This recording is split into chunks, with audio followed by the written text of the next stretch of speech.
Christ the King, whom shepherds guard and angels sing. Haste, haste to bring him praise, the baby Son of Mary. So bring him incense, gold and myrrh, come present King to own him. The King of kings salvation brings, let loving hearts enthrone him. This is Christ the King, whom shepherds guard and angels sing. Haste, haste to bring him praise, the baby Son of Mary. This is Christ the King, whom shepherds guard and angels sing. Haste, haste to bring him praise, the baby Son of Mary.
Nilqgħu magħna lill-telespettaturi illi qegħdin issegwuna permezz tat-televiżjoni jew anke permezz tal-midja soċjali tad-Dijoċesi ta' Għawdex. Nagħtukom il-miliet it-tajjeb. Illum il-ħadd 27 ta' Diċembru 2020 hija l-festa tal-familja Mqazza. U allura wara li fl-erba' tieħdu tal-avvent għamilna il-mixja illi waslitna permezz tal-Lezzjo Divina għall-festa tal-miliet, kien bixxiera illi illum nagħlqu dan iċ-ċiklu ta' Lezzjo Divina b'riflessjonijiet mill-Isqof ta' Għawdex Anton Tewma, propju bir-riflessjoni fuq il-Vanġelu ta' dan il-ħadd, festa li hija tant marbuta mal-post minn fejn qed jingħataw dawn ir-riflessjonijiet, jiġifieri l-Istitut tal-Familja Papa Giovanni Paolo II. Nħeġġukom biex tibqgħu magħna għal din ix-xandira fejn allura ser inwasslu r-riflessjonijiet marbuta mal-Vanġelu tal-lum.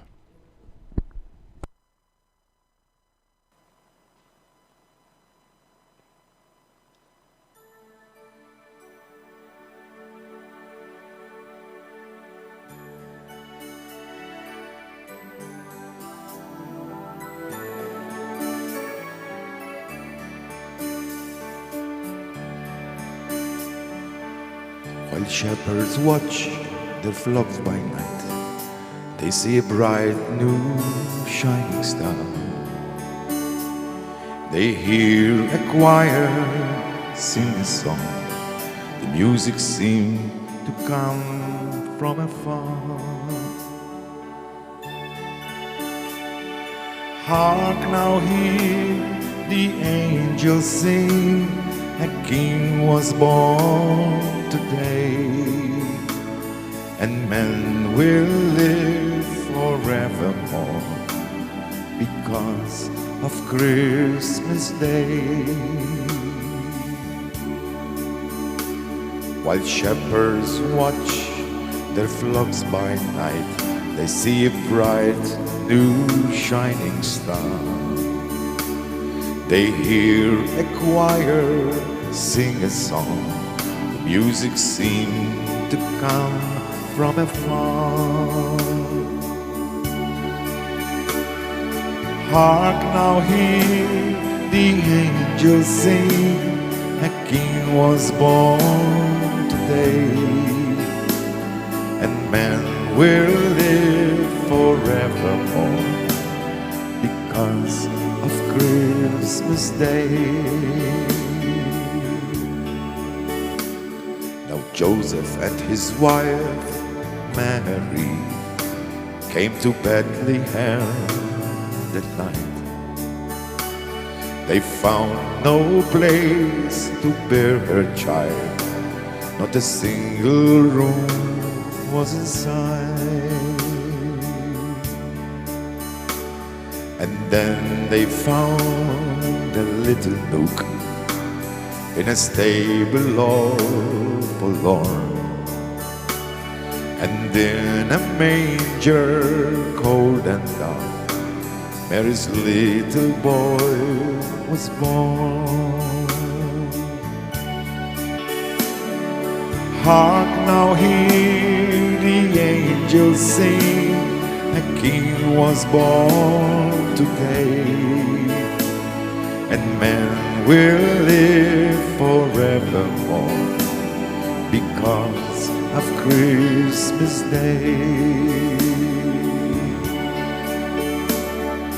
Hark now, hear the angels sing. A king was born today, and men will live forevermore because of Christmas Day.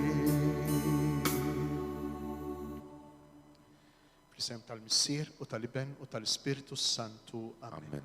Nitolbu. Inroddu lek ħajr Missier Qaddis għad-don kbir tal-familja. Inti għażilt mara u raġel biex ikunu jistgħu jagħtu il-wilt u jkomplu l-ħolqien tiegħek fid-dinja. Għatina li nozzu dan ir-rigal kbir billi nħadnu iktar lil xulxejn fir-relazzjonijiet ta' bejnietna. Għatina l-lum li nħarsu lejn il-familja ta' Nazaret, Ġesu, Giuseppe, Marija, biex nitalmu minnhom l-attitudnijiet, nitalmu minnhom kif ngħixu il-grazzja tiegħek, nitalmu minnhom kif naffrontaw is-sitwazzjonijiet differenti tal-ħajja tagħna ta' kuljum. Ħalli tkun int li tgħix wis-saltan f'nofsna għal dejjem ta' dejjem. Amen. Kantaw flimkien it-talba lill-Ispirtu Qaddis biex jiġi f'nofsna ħalli jiftħilna moħħna u qalbna biex nilqgħu, nifhmu u naċċettaw il-kilma tiegħu.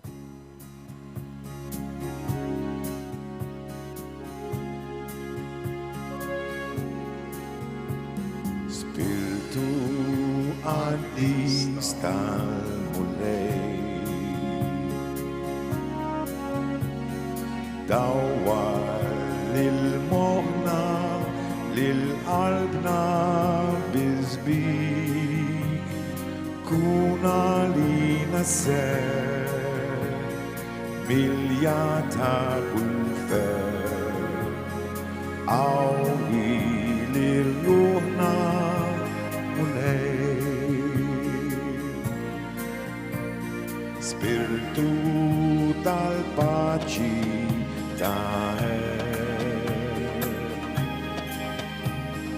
għallimna nħobbu u naħfru l-ardi, ġeddet wiċċilat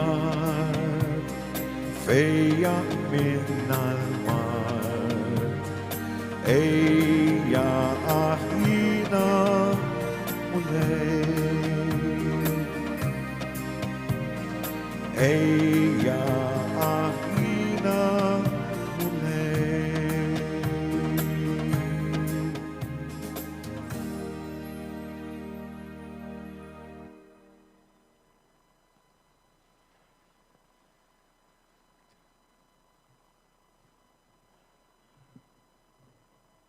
Qari mill-Evanġelju skont San Luqa. Wara li għal-ilhom iż-żmien għall-purifikazzjoni tagħhom skont il-liġi ta' Mosè, Marija u Giuseppe ħadu lil Ġesu Ġerusalemm biex jippreżentawh lill-mulej kif hemm miktub fil-liġi tal-mulej. Kull tifel li jitwieled l-ewwel jiġi kkonsagrat lill-mulej u biex joffru b'sakrifiċċju parkamim jew żewġ bċiċen kif jingħatu wkoll fil-liġi tal-mulej. F'Ġerusalemm kien hemm wieħed jismu Xmun, raġel ġust u tajjeb li kien jistenna l-faraġġ ta' Iżrael u li kellu l-Ispirtu Santu fuqu. L-Ispirtu Santu kien nebħu li ma kienx se jara l-mewt qabel ma jara l-Messija tal-mulej. Mar mela fit-tempju imqanqal mill-Ispirtu u x'ħin il-ġenituri daħlu bit-tarbija Ġesu biex jagħmlulu dak li kienet trid il-liġi, u laqgħu fuq dirgħih birek lill-Alla u qal: Issa, Osit, tista' tħalli l-qaddej tiegħek imur fis-sliem skont kelmtek, għaliex għajnej jaraw is-salvazzjoni tiegħek li int ħejjejt għall-popli kollha. Dawl biex idawwa lill-ġnus u glorja tal-poplu tiegħek Iżrael. Missieru u ommu baqgħu mistaġba b'dak li kien qiegħed jingħad fuqu. Xmun berikhom u qal lill-ommu Marija: Ara, dan se jġib il-waqa u l-qawmien ta' ħafna f'Iżrael. Se jkun sinjal li jmeruh u intu wkoll sejf jinfitlek ruħek biex jinkixfu l-ħsibijiet moħbija fil-qlub ta' ħafna. Kien hemm ukoll waħda profetissa, Anna bint Fanuel, mit-tribù ta' Aser. Kienet imdaħla ħafna fi żmien. Wara xbubitha kienet għamlet 7 snin miż-żewġa u mbagħad romlot. Sa ma kellha 84 sena ma kienet titwarrab qatt mit-tempju, lejl u nar taqtil lill-Alla fis-sawm u t-talb. Dak il-ħin stess waslet u btitrotħaj lill-Alla u titkellem fuq it-tarbija ma' dawk kollha li kienu jistennew il-fitwa ta' Ġerusalemm. Meta temmew kull ma kellhom jagħmlu skont il-liġi tal-mulej, reġgħu lura lejn il-Galilija fil-belt tagħhom ta' Nazaret. U t-tifel baqa' jikber u jissaħħaħ mimli bl-erf. u l-grazzja ta' Alla kienet fuqu. Il-kelma tal-mulej.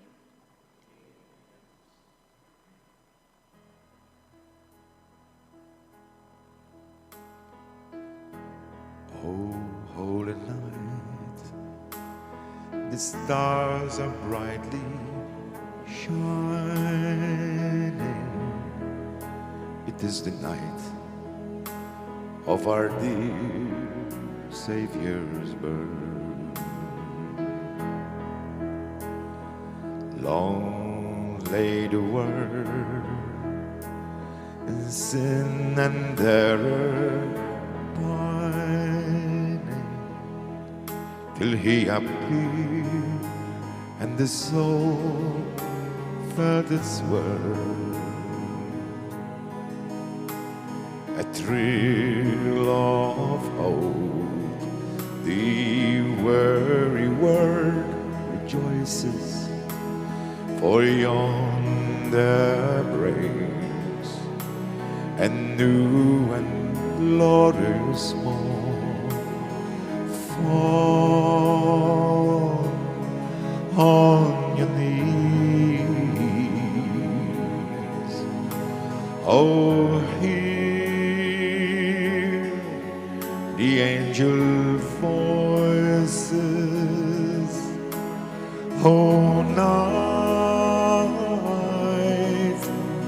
divine, oh, night when Christ was born, oh, night divine, oh, night divine, oh, holy night, the stars are brightly shining. It is the night of our dear Savior's birth. Long lay the world in sin and error pining, and in His name all oppression shall cease. Sweet hymns of joy in grateful chorus raise we. Let all within us praise His holy name. Christ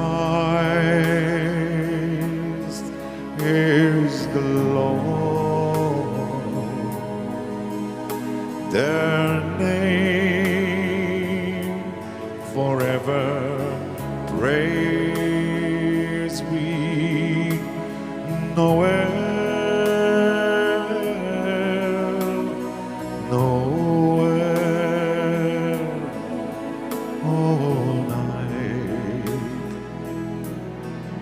night divine, nowhere,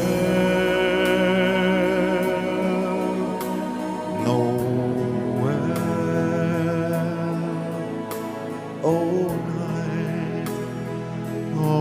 night divine, nowhere.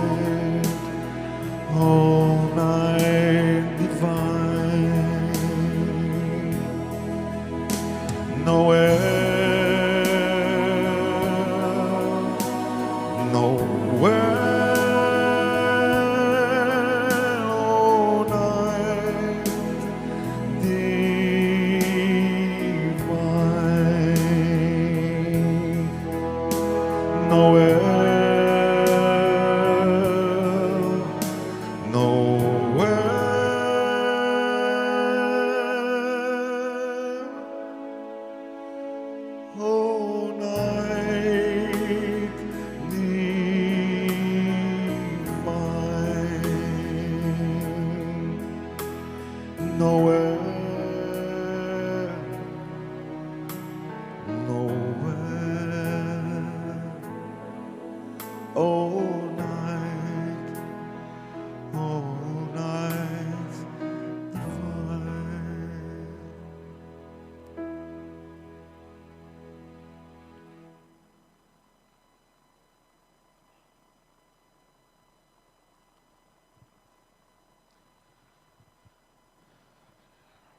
Mela, il-Knisja tażel li l-ħadd bejn il-miliet u l-ewwel tas-sena, fl-ewwel tas-sena l-Knisja tagħmel il-festa s-solennità ta' Marija Omm Alla bejn it-twelid ta' Ġesu u l-festa tal-maternità ta' Marija, il-ħadd li jinserta fin-nofs il-Knisja tiddedikah għall-familja, il-festa tas-Sagra Familja.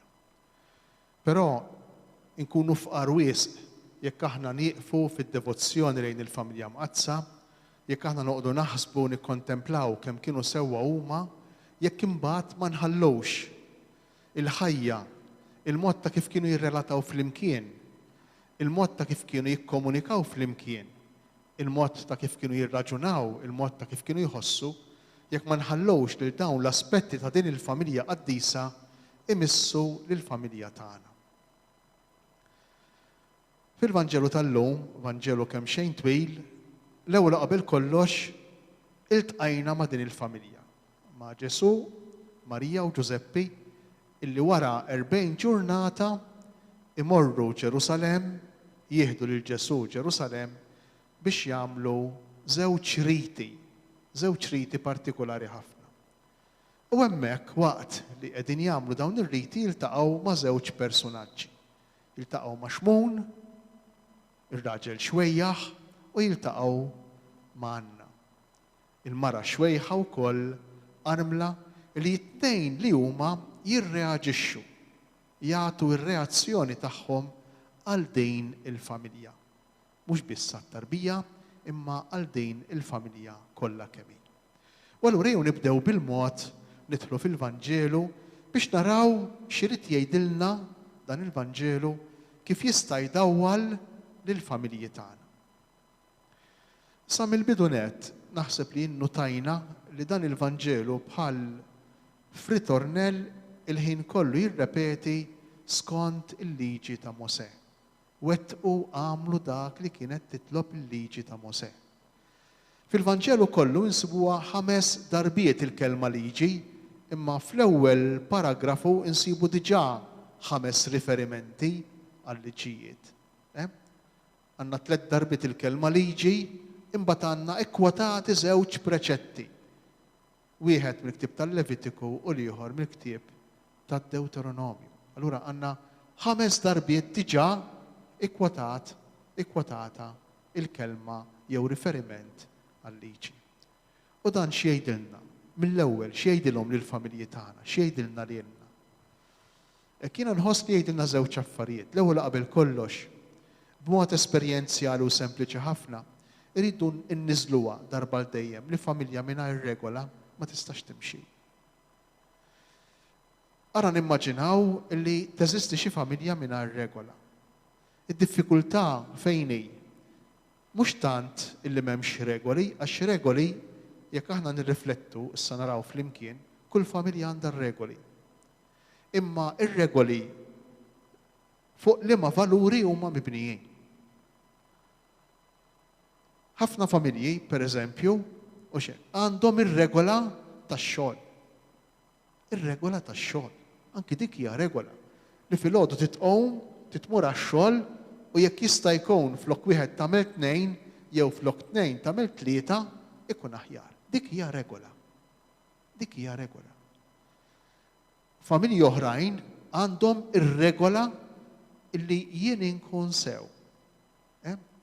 Tas-sodisfazzjon tiegħi nnifsi. Kull persuna fil-familja tara kif tagħmel kontinwament biex tissodisfa l-bżonnijiet tagħha, tissodisfa lilha nfisha. Anke din tista' tkun regola. Forsi mhux daqshekk evidenti, forsi mhux daqshekk fil-wiċċ, imma tista' tkun hemm preżenti fil-familji. U kull wieħed u kull waħda mill-membri tal-familji jaħdmu jistinkaw u jżommu din ir-regola. biex iżommu din ir-regola. Li kull wieħed u kull waħda minnhom ikun sew. Regola oħra tista' tkun pereżempju inħarsu lil minu dajjef fil-familja. Din ir-regola kull ma jmur qiegħda tonqos, qiegħda titbiet mill-familji tagħna. Imma tista' tkun regola preżenti pereżempju fejn hemm anzjana fil-familja, jew fejn hemm persuna marida. Il-persuna l-iktar deboli tkun dik li tmexxi is-sistema kollha tal-familja. Sakemm ikun hekk, ħafna drabi u xek. Il-valur li nkunu rridu nħarsu meta hemm regola bħal din ikun wieħed, il-valur tas-solidarjetà, il-valur tas-sapport tal-għajnuna, il-valur tal-ħnina. Tħenn għal minu dajjef, tħenn għal min mhux autosuffiċjenti fil-mument. Kull ma jmur kif tafu intom u xek. Din ir-regola qiegħda titbiet, qiegħda tonqos. Għaliex? Għax qiegħed jiġrilna u xek li dawk li huma batuti kemm iż-żgħar kif ukoll il-kbar qiegħed jiġrilna li jinbeduhom mill-familji tagħna u niddelegaw ir-responsabilità lil ħaddieħor. Alla ħares din il-mossa, dan il-moviment li qegħdin nagħmlu, jikxef u xek. Il-bdejl tar-regola tas-solidarjetà, il-bdejl tar-regola tal-imħabba, il-bdejl tar-regola tal-ħnina u tal-għajnuna lil minu fil-bżonn. Mela kull familja għandha r-regoli tagħha. Anki dik l-iktar li tidher frastornata, dik l-iktar li tidher imħawda u imgerfxa. Anki dik għandha r-regoli tagħha. Il-problema qiegħda hawn. Li min huma il-valuri li r-regoli tal-familja tiegħek, tal-familja tagħna, iridu jħarsu. Li min huma l-valuri? Għaliex għax il-familja ta' Ġesu, Ġusepp u Marija, ir-regoli tagħhom dak li jridu jħarsu, il-valur li r-regoli tagħhom iridu jħarsu huwa il-valur ta' tfittejx tar-rieda ta' Alla. Dak li jixtieq Alla minnu. Dak li jixtieq Alla mill-ħajja tagħhom. Fil-fatt, pereżempju, hija ħaġa ċara li Ġuseppi ma żilx li jkollu bħala regola ir-regola tax-xogħol. U dan għalfejn ngħiduh. Għax Ġuseppi bis-sana li kellu ma strudaxxa il-kelma, imma ma strudaxxa aktar milli wieħed li jaħdem fl-injam. Ix-xogħol ta' Ġuseppi kien iktar wieħed handyman li jagħmel kull ma jiġi għal idejh, jagħmel kollox, kull ma jkun hemm bżonn. Għalfejn nafu li Ġuseppi ma kellux din ir-regola li tmexxilu ħajtu għal kollox kollha kemm hi. Għax Ġuseppi kieku rid jaħdem, kellu fejn jaħdem. Fl-istess żmien li kien qiegħed jitrabba Ġesu, ftit il-bot minn Nazaret, kienet qed tinbena belt importanti ħafna fl-Imperu Ruman, il-belt ta' Seforis. Forsi jekk xi ħadd minnkom żar Iżrael, żar l-Art Imqazza u kellu x-xorti jmur f'din il-belt, jara x'belt kienet tira dakinhar għax illum reġgħu tellewha fil-wiċċ l-arkeoloġi. Hemm ħafna mużajċi sbieħ, hemm ħafna binjiet u ħafna remains f'dalijiet ta' dawn il-binjiet li għadek tista' tarawhom sal-lum. Kollha saru fi żmien ta' tfulija ta' Ġesu. U żgur li Ġuseppi kieku rid jaħdem, kieku rid jgħaddi iktar ħin fix-xogħol, kieku rid jażel li minflok li jmur fit-tempju, minflok li jaqdi l-liġi ta' Alla jagħmel x-xogħol, kellu ċ-ċans, kellu l-opportunità, kellu l-possibilità. Imma il-Vanġelu tal-lum jurina biċ-ċar li fiċ-ċentru tal-familja imqazza, fiċ-ċentru tal-familja ta' Ġesu, Ġuseppi u Marija, kien hemm il-kelma tal-Alla, kien hemm it-toraħ, kien hemm il-preċetti tal-liġi. U mhux tant il-liġi imma fihom infushom, mhux tant ir-regoli fihom infushom, imma dak li r-regoli jridu jħarsu. Il-valur ta' dak li jixtieq Alla mill-familja. U għalfejn importanti li l-familja tfittex x'jixtieq Alla minnha. Għalfejn importanti? Għax il-familja don ta' Alla, rigal ta' Alla, ħolqien ta' Alla. Insibu fil-ktib tal-Ġenesi li meta Alla ħalaq id-dinja u xek fl-aħħar wara li jagħmel kollox, rid joħloq ritratt tiegħu, statwa tiegħu. Rid joħroq xi ħaġa li tfakkar li l-ħolqien kollu fih. fil-ħallieq.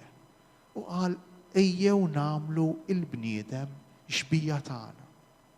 U ħalaq Alla ir-raġel u l-mara. Ħalaq il-bniedem. Raġel u mara ħalaqhom fuq ix-xbija tiegħu għamilhom.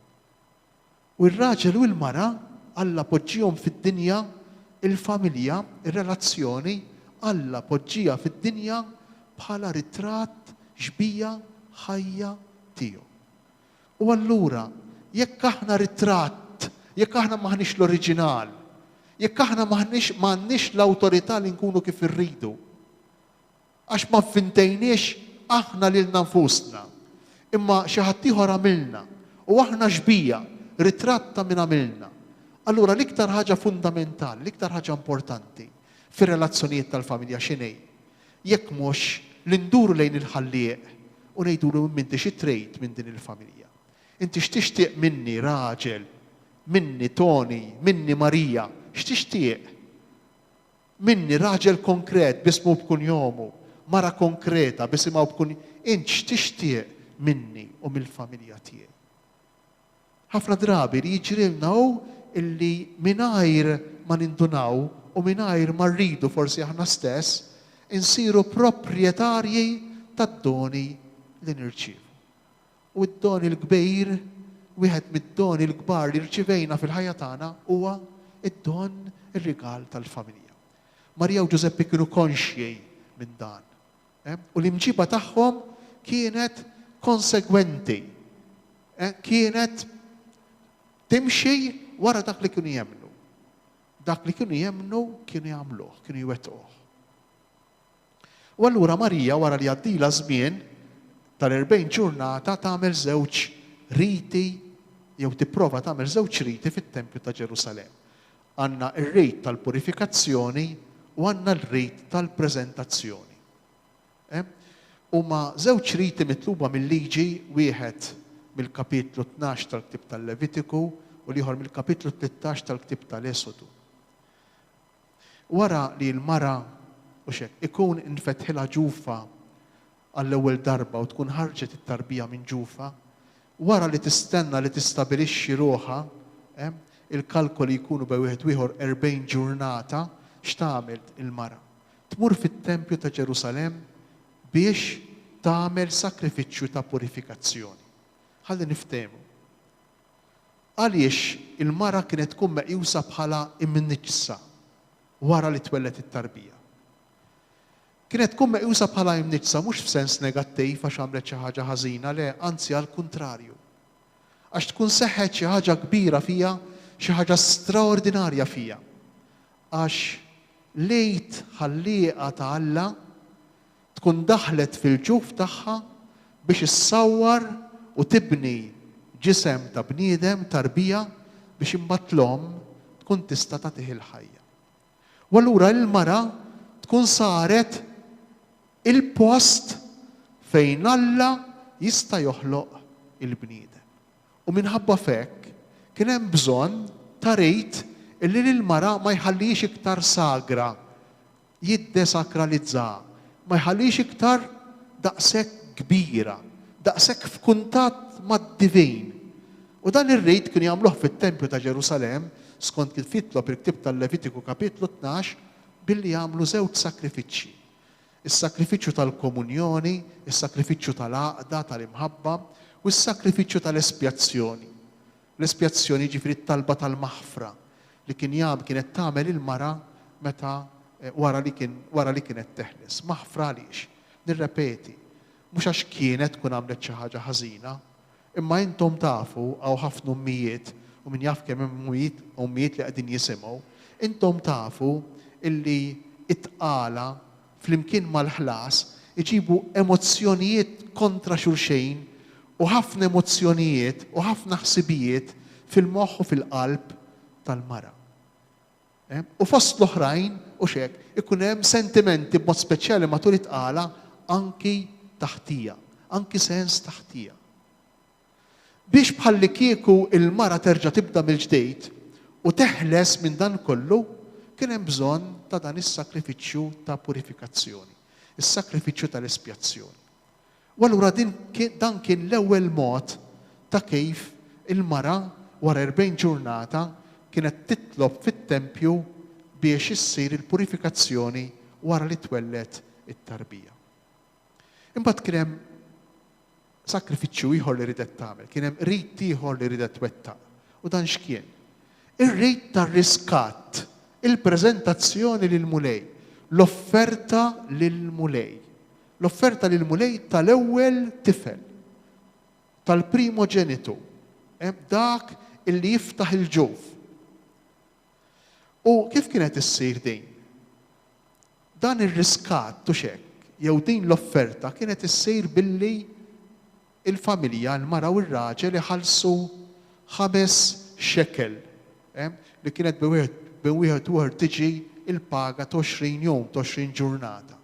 Kienu jħallsu 5 shekel lit-tempju biex bħalli kieku issa dan liben jistgħu jeħduh huma u irabbuh huma. Imma il-lowt kienu tant konxji li dak it-tifel mhux tagħhom, li dak il-wiltu don u rigal ta' Alla, tant kienu konxi minna din il-verità, din il-realtà, illi kienu b'xi mod jippruvaw bħalli kieku iħallsu lill-Alla, jagħtuh xi ħaġa lura lill-Alla. Għax irċivew dan it-tifel bħala rigal. Mhux dritt it-tifel, mhux proprjetà tal-ġenituri it-tifel, imma hu rigal don illi jridu jibqgħu kontinwament konxji mill-fatt li dak it-tifel ġie mogħti lilhom minn Alla u mhux invenzjoni jew ħolqien tagħhom. U jiena naħseb li dawn iż-żewġ riti jistgħu jgħidulna ħafna fil-familji tagħna. Dawn iż-żewġ riti, ir-rit tal-purifikazzjoni ta' Marija, l-offerta tal-komunjoni li tagħmel il-Madonna. Għaliex? L-offerta tal-komunjoni flimkien ma l-offerta tal-espjazzjoni kienu minħabba l-fatt li f'dak il-moment ta' tqala, f'dak il-moment tal-ħlas, Marija kienet f'kuntatt intimu mal-ħallieq. Kull mara Ludija kienet tħossha f'kuntatt intimu mal-ħallieq. Jiena naħseb li dan kollu l-lum għandu jdawwalna u jdawlilna ħafna l-imġiba fil-familji tagħna. Kemm għadna konxji mir-realtà illi it-tarbija tagħna mhix invenzjoni, mhix frott tal-impenn tagħna, imma hi sempliċement rigal, hi sempliċement don li m'għandniex kontroll fuq. Kull ma jmorru xekk ix-xjenza minn naħa waħda tgħin u tgħin ħafna u xekk sabiex il-ġenituri jkollhom l-ulied. U din hija xi ħaġa tajba li x-xjenza tista' tgħin. Sakemm dejjem mhux hekk ma nidħlux fl-immoralità, sakemm dejjem ma jsirux u hekk. Ma jsirx email li jmur kontra dak li jixtieq Alla. Però min-naħa l-oħra, ir-riskju x'inhu? Ir-riskju jkun illi t-tarbija mhix iktar rigal ta' Alla, mhux iktar ħolqien ta' Alla, imma t-tarbija invenzjoni frott tal-ħidma tagħna u xi drabi anki frott tal-flus tagħna. U meta l-bniedem ma jibqax sagru, meta l-bniedem tneħħilu s-sagralità tiegħu, meta tonqoslu u xekk, jonqos fih is-sens ta' misteru fl-oriġini tiegħu, hemmhekk il-bniedem bil-mod nibdew inqisuh bħala oġġett. U bir-raġun imbagħad nibdew inqisuh bħala proprjetà, bħala proprjetà. Din l-idea tal-iben illi mhux tagħna, mhux proprjetà tagħna, tkompli tiġi affermata fil-Vanġelu, fil-preżentazzjoni, fl-offerta. Aħna din nagħmluha. Immorru ta' pinu hawnhekk għawdex ħafna minna u xekk u nippreżentaw it-tarbija lil Madonna. Però ħafna drabi nippreżentawha bil-maqlub ta' kif kienu jifhmu l-preżentazzjoni l-lot. Aħna nippreżentaw it-tarbija lil Madonna biex il-Madonna tieħu ħsiebha u xekk għax issa din it-tarbija tagħna biex il-Madonna taqtalna x-xewqat tagħna fuq it-tarbija, biex il-Madonna it-talb li nagħmlu aħna għal dik it-tarbija tresqu quddiem Alla. L-idea ta' kif kienet il-preżentazzjoni u l-offerta tal-primoġenitu fil-Vanġelu u anki fl-Antik Testament kienet totalment differenti minn din mill-preżentazzjoni tagħna tal-lum. Li dija kienet isma' aħna nafu li din it-tarbija mhix tagħna. Aħna nafu li din it-tarbija hija rigal. Aħna nafu li dan il-wilt huwa frott il-ġenerożità u l-imħabba ta' Alla.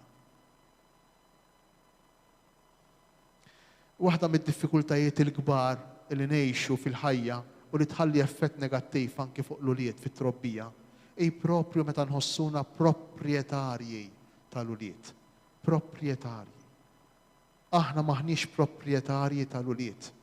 Darodu fl-omelija semmejna il-ġrajja ta' Abraham illi jiġi mqabbad minn Alla biex joqtol lil Iżak. U Abraham jobdi. U Alla ħares ma jobdix. Għaliex? Għax dak il-ġest simboliku illi jmur biex jaqbad joqtol lil Iżak, lil Abraham servih biex ma jibqax proprjetarju ta' ibnu.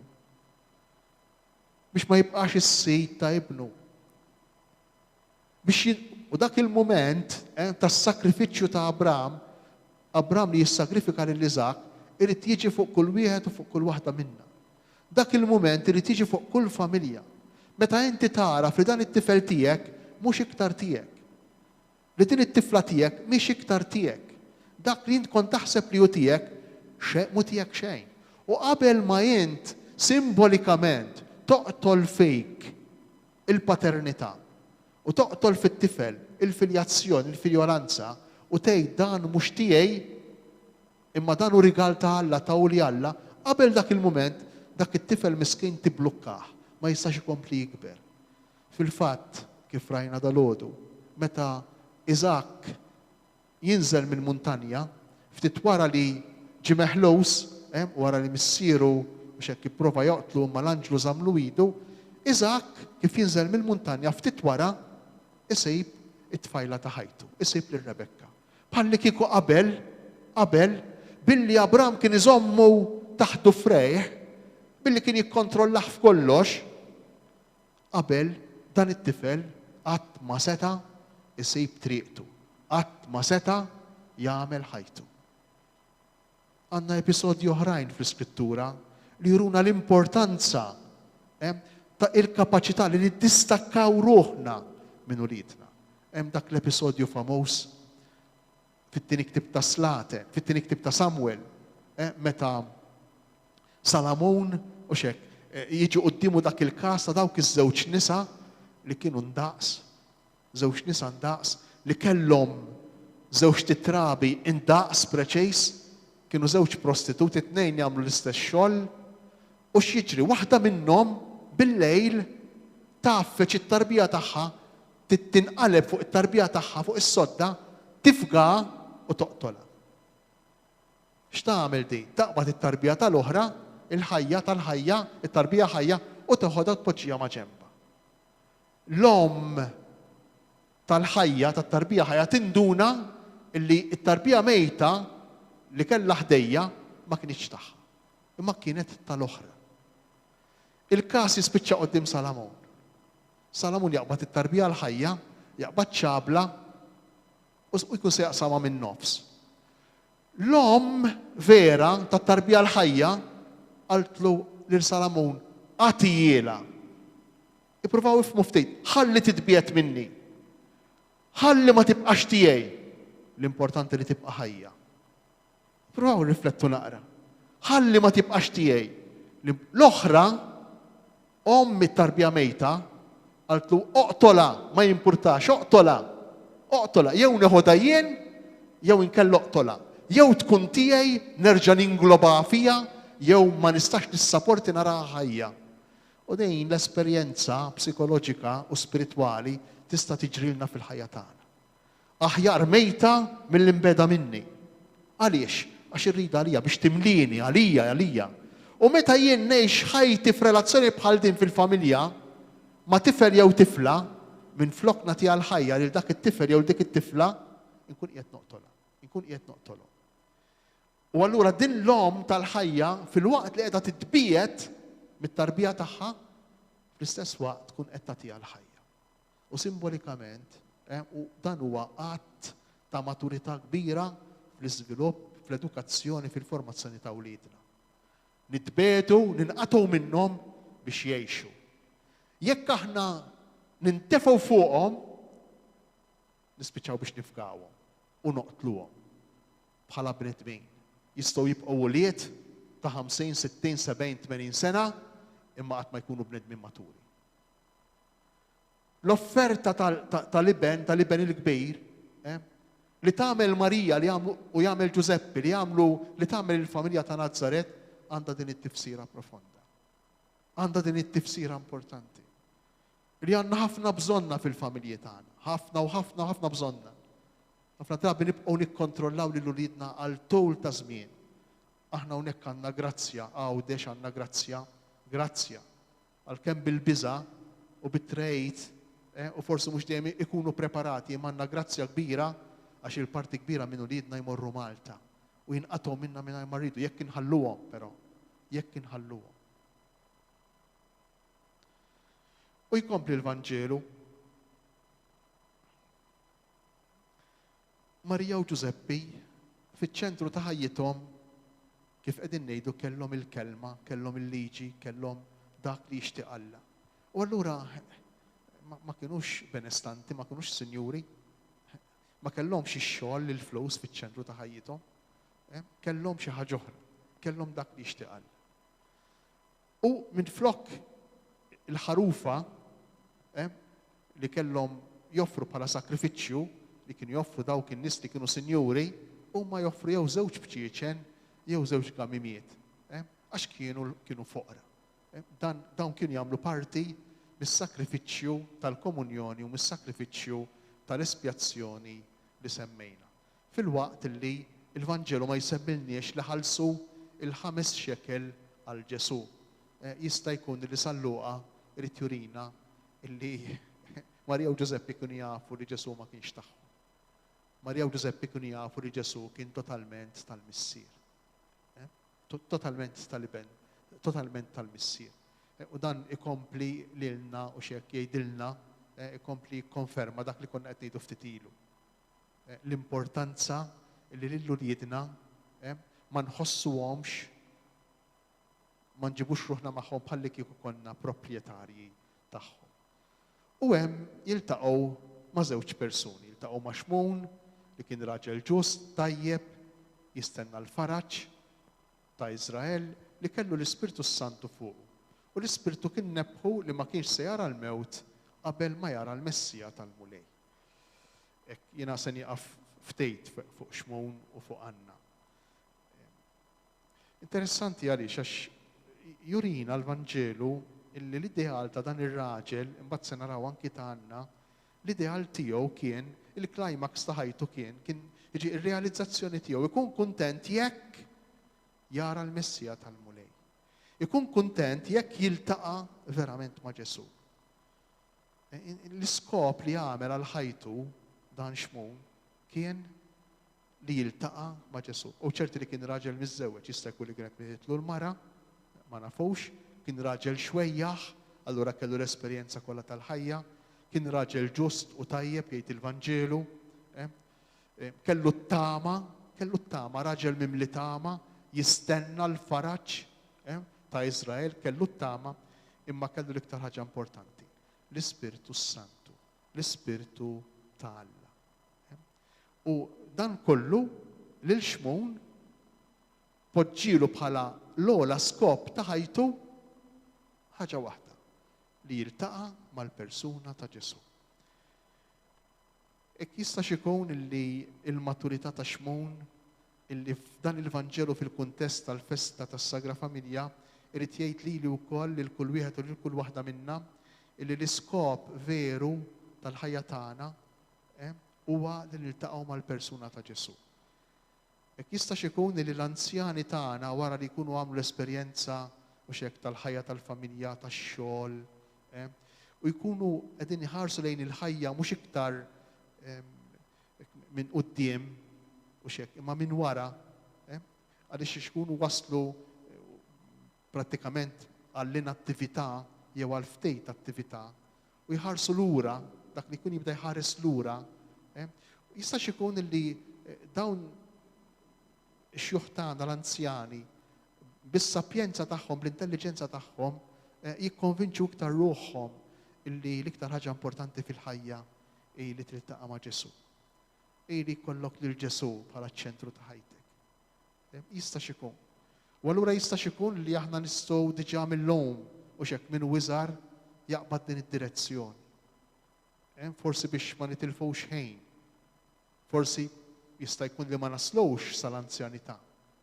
Jista' jkun li ma jkollniex il-grazzja u x'hekk li nħarsu lura u ngħidu iwa naħseb ħedimna ħafna, stinkajna ħafna, għamilna ħafna affarijiet, imma l-iktar ħaġa importanti hi li jkollna lil Ġesu fiċ-ċentru ta' ħajjitna. Din li biċċa xogħol tidher ċara f'din il-figura ta' xmum. Dan mar fit-tempju jiltaqa' mal-familja, jilqa' lil Ġesu f'dirajh, ibirek lill-Alla u jagħmel dik it-talba sabiħa. Issa osit tista' tħalli lil qaddej tiegħek imur fi slim skont kelmtek għax għajnejn jaraw is-salvazzjoni tiegħek li int ħejjej tal-popli kollha, dawl biex idawwal il-ġnus u glorja tal-poplu tiegħek Iżrael. Issa osit tista' tħalli lil qaddej tiegħek imur fi slim skont kelmtek. Din it-talba aħna saċerdoti ngħiduha kuljum fil-għaxija qabel ma norqdu. Issa għaliex hija magħżula mill-Knisja proprju minħabba dak li kont qed ngħidu ftit ilu. Illi l-iktar ħaġa importanti u x'hekk mod speċjali għalina s-saċerdoti għandha tkun li nilqgħu lil Ġesu. Nilqgħu lil Ġesu f'dirajna. Lil Ġesu rridu nilqgħuh il-kol kemm aħna bħala don. Anki jaw u x'hekk. Ġesu ma nilqgħuhx bħala ma naħtfuhx bħala oġġett u x'hekk. Ma nistgħux nilqdew bih imma rridu nilqgħuh aħna nilqgħuh bħala rigal, bħala don. Interessanti għax xmon jippreżenta lil Ġesu b'mod verament sabiħ. Ma qalx għaliex issa dan Ġesu li wasal u x'hekk se jikkundanna, se jiġġudika, se jeqret. Ġie biex jgħidilna nagħmlu t-tajjeb jew jgħidilna biex ma nagħmlux il-ħażin, le ma jgħid xejn minn dan xmum. Imma sempliċiment jgħid illi ġie biex iddawwal il-ġnus. Ġie biex jagħti dawl lil dawk li jħossuhom fid-dlam. Ġie biex iddawwal biex isebbaħ il-ħajja tal-bnedmin. Din hija il-missjoni ta' Ġesu kif jispjega xmum. U jkompli meta jkellem lill-ommu b'mod ċar ħafna jippreżenta lil Ġesu bħala rigal li il-bnedmin qudiemu għandhom iħossuhom dejjem liberi. Ħadd minnha mhu obbligat li bil-fors jimxi wara Ġesu. Ħadd. Fil-fatt jgħid ara dan se jiġi bil-waqa' u l-qawmin ta' ħafna f'Israel. Se jkun sinjal li jmeruh. Ma jgħidx isma' se jiġi u lil min ma jobdiex, lil min ma jemminx fih, jaqaċtu minn nofs. Lil min ma jobdiex se jiġġudikah, se jikkastiga, le, mhux hekk. Imma jippreżenta xmon lil Ġesu bħala dik il-persuna illi aħna quddiem iridu nagħmlu għażla. Kull wieħed u kull waħda minna quddiem Ġesu iridu nagħmlu għażla. Jew illi nilqgħuh, jew li nimxu warajh bis-serjetà, jew inkella li nitbedu minnu, jew li nħalluh. U minħabba fek li l-Marja jgħidilha sejf jinfidlek ruħek, żgur li hawnhekk xmon ma kienx qiegħed jirreferi għad-duluri ta' Marija. Ħalli niftehmu. Ma jfissirx li dan ma setax kien wieħed mid-duluri ta' Marija. Imma meta kien qiegħed jitkellem mis-sejf li se jinfet il-qalb ta' Marija, xmon kien qiegħed jifhem il-kelma tal-Alla. Fl-Iskrittura kemm fl-Antik kif ukoll fil-Ġdid Testament, il-kelma tal-Alla hija dejjem imxebħa mas-sejf li jinfet. Mas-sejf b'żewġ tixfar. Litra li l-lut tgħidilna b'mod ċar il-kelma tal-Alla taqta' bħal xabla b'żewġ tixfar li tinfet u tifret sal-midullon. Tgħidilna litra li l-lut. Għaliex? Għax il-kelma tal-Alla x'tagħmel? Min barra li jdawwal, ġie biex idawwal il-ġnus, il-kelma tal-Alla turejk x'inhu sew u x'mhux sew. Il-kelma talla iddawwal l-orjentament, l-objettivi tal-ħajja tiegħek. Lej fejn int miexi, lej fejn aħna mixjin. Meta jien inħares lejn il-kelma talla u nipprova naqraha u naraha, din il-kelma talla x'tagħmel? Taqra u tara lili, tgħidli jien fejn jien qiegħed. U jista' jkun li Marija fil-mixja tagħha tal-fidi għalkemm hija l-imnisla bla tnub, però jista' jkun li hi wkoll kellha l-għażliet tagħha x'tagħmel skont il-kelma talla. Jekk kellu l-istess Ġesu u xejn. Mhux kif irid jien imma li trid int. Żgur li kellha wkoll Marija u xejn. Dawn il-konflitti fir-rieda tagħha. Jekk kellu Ġesu ma setax ma kellix Marija. Għaliex għax il-kelma talla meta tmissna, meta naqrawha ma tistax tħallina passivi. Qatt ma tħallina kif konna. Kull darba li aħna nisemewha dejjem irridu nagħmlu għażla qudiema. Qatt ma nibqgħu l-istess kif konna qabel. U fl-aħħar ikun hemm Anna. Anna bint Fanuel mit-tribu ta' Aser. Interessanti għax hawnhekk sal-Luqa, veru wasalna fl-aħħar tal-lezzju tagħna, imma sal-Luqa hawnhekk juża ħafna s-simboloġija tan-numri. Jgħidilna l-ewwel qabel kollox li din Anna kienet minn tribu żgħira fin-naħa tan-nord lejn in-naħa tal-Mediterran. Tribu żgħira li kienet okkupata art fertila ħafna, it-tribu ta' Aser, u allura kienet imxiet ħafna l-qudiem, kienet sinjura ħafna din l-art. Din it-tribu kienet sinjura ħafna. U din Anna, minkejja li din it-tribu ta' Aser ma' żmien intilfet, għax laqas baqet biss parti minn Iżrael, allura x'ġara?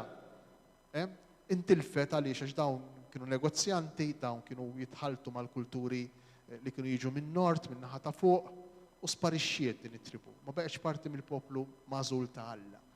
Imma din Anna, sal-Luqa, isemmi li kienet mit-tribu ta' Aser, din Anna le, din Anna baqgħet u xek, determinata tistenna il-fidwa ta' Iżrael. U din wara li għamlet 7 snin miż-żewġa Romlot jgħidilna l-Vanġelu, 7 snin huwa numru xek perfett, illi jimplika prattikament is-snin ta' żwieġ ta' kollha kemm intom, ma nistax ngħid ta' kollha kemm aħna x'miex miż-żewġ, imma jimplika dawn is-7 snin jirriflettu is-snin ta' żwieġ tagħkom, is-snin kollha ta' żwieġ tagħkom. Interessanti għax sal-Luqa qed jgħidilna li anki jekk aħna miż-żewġin, jekk intom miż-żewġin u kuntenti, imma kull wieħed u kull waħda minnkom deep down huwa armel u armla. Għalli ma raġuni.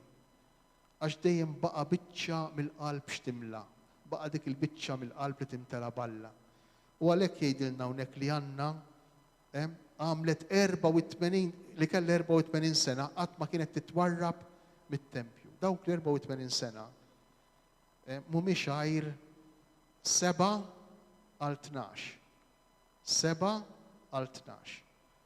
X'irid jgħidilna?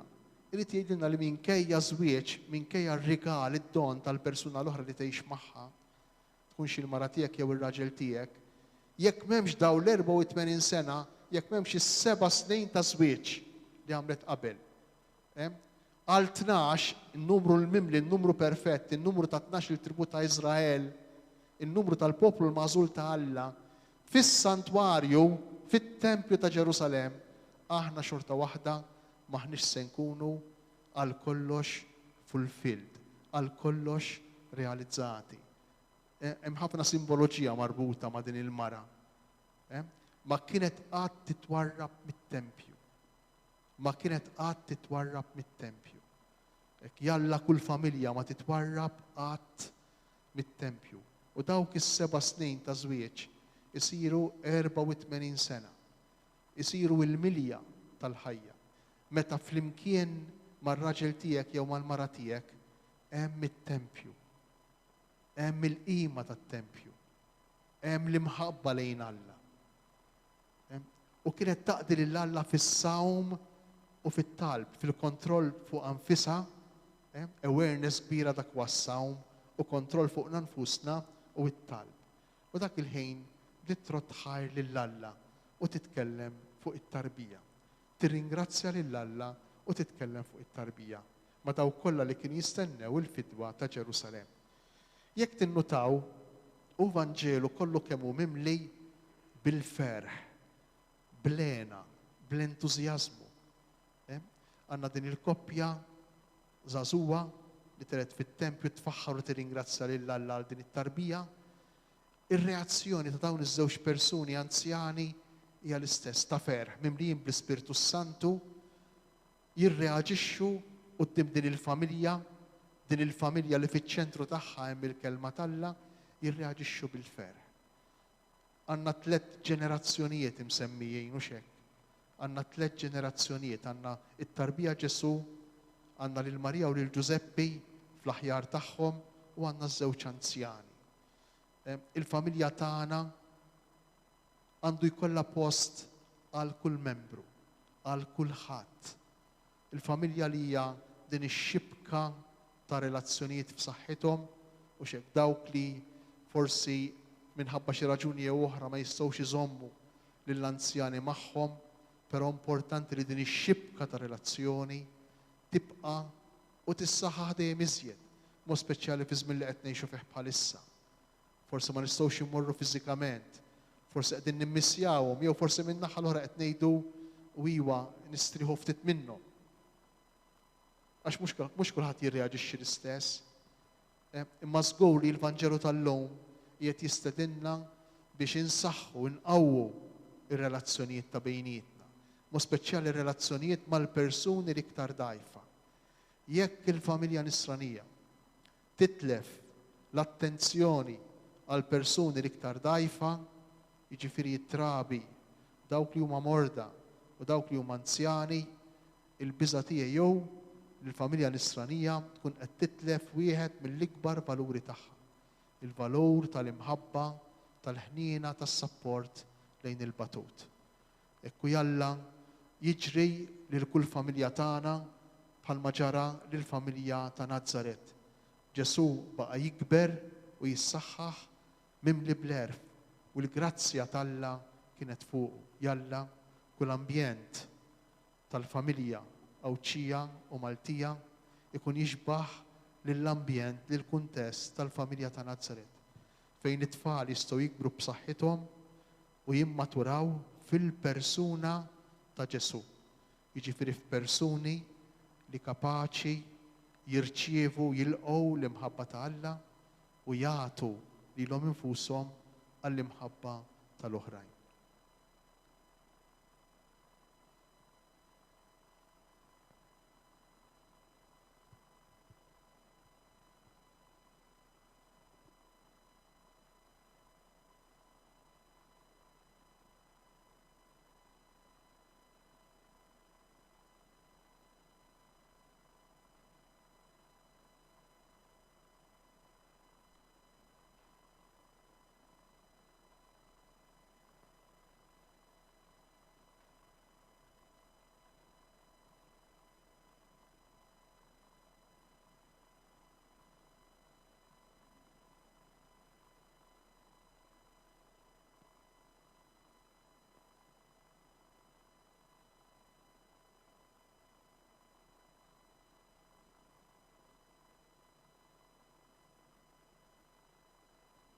U bil-wieqfa u nkantaw flimkien it-talba tal-missierna.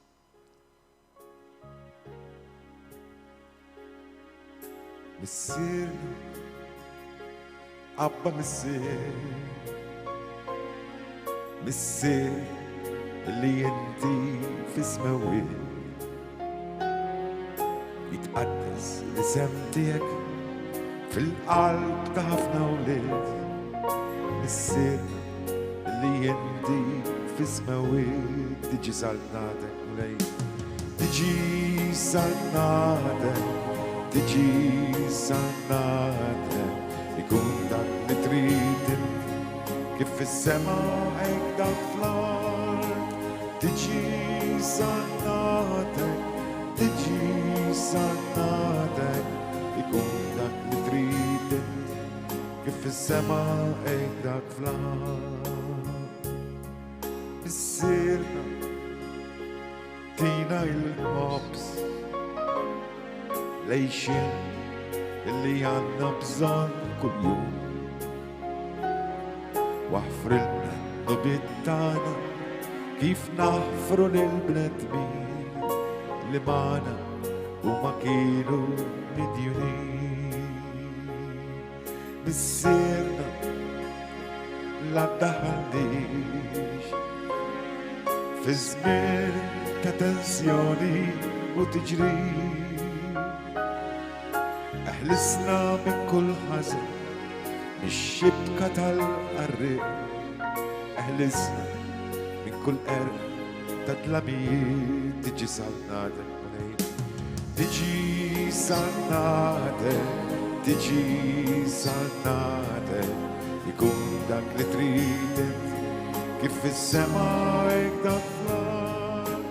Tiġi sal-nadek tiġi sal-nadek ikun dak li trid ikun dak li trid ikun dak li trid kif fis-sema hekk dak fl-ard. Il-mulej ma'kom. Iberikkom, iħariskom Alla li jista' kollox, il-Missier, l-Iben u l-Ispiritu Santu. Amen.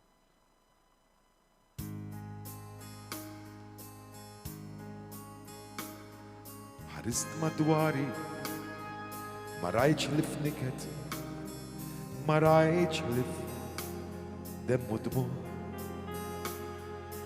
L-aħwa jitqatlu miljuni ibatu l-ġor. Poplu kontriħor, razza kontra oħra, kullu kontra kullu. Uġlitu gwera u ġoħli waħxek mad-dinja kif iddur. Ħarist madwari, ħares ġodarek u tifhem x'qed ngħid jien. Ikel jittrema u lussu kull imkien u n-nies jeħxinu bil-ikel żejjed minn xejn maħna neqsin. Fil-waqt li ħudna nimsejkna ħudna imutu imġewħin. Sinjur ġib il-paċi u l-ħaq fost il-bnedmin u għamel l-ħobbu nejnu lil-xulxin. Sinjur ġib il-paċi u l-ħaq fost il-bnedmin who għamel lil-ħobbu nejnu lil-xulxin. Sinjur, Sinjur, ġib il-paċi. Id-Dioċesi ta' Għawdex tixtieq tirringrazzja lill-Fondazzjoni U kif ukoll il-Shake TV illi bil-kollaborazzjoni tagħhom stajna nwasslu din is-serje ta' Lezzjo Divina għal żmien l-Avvent kif ukoll il-Festa tal-Familja Mqazza lil bosta telespettaturi mill-Malta u Għawdex. Wassalnilkom ukoll dawn ix-xandiriet fuq il-mezzi soċjali ta' Dioċesi ta' Għawdex kemm YouTube u Facebook fejn mill-ġdid tistgħu terġgħu issegwu repetizzjonijiet ta' dawn il-Lezzjo Divina mexxija mill-Isqof ta' Għawdex Anton Tewma. Aħna ma tfadlilna xejn li f'waqt li nixtiequlkom il-lejl it-tajjeb minn qalbna nawguralkom dan iż-żmien qaddis tal-miliet u għas-sena ġdida mimlija sliem, saħħa u risq.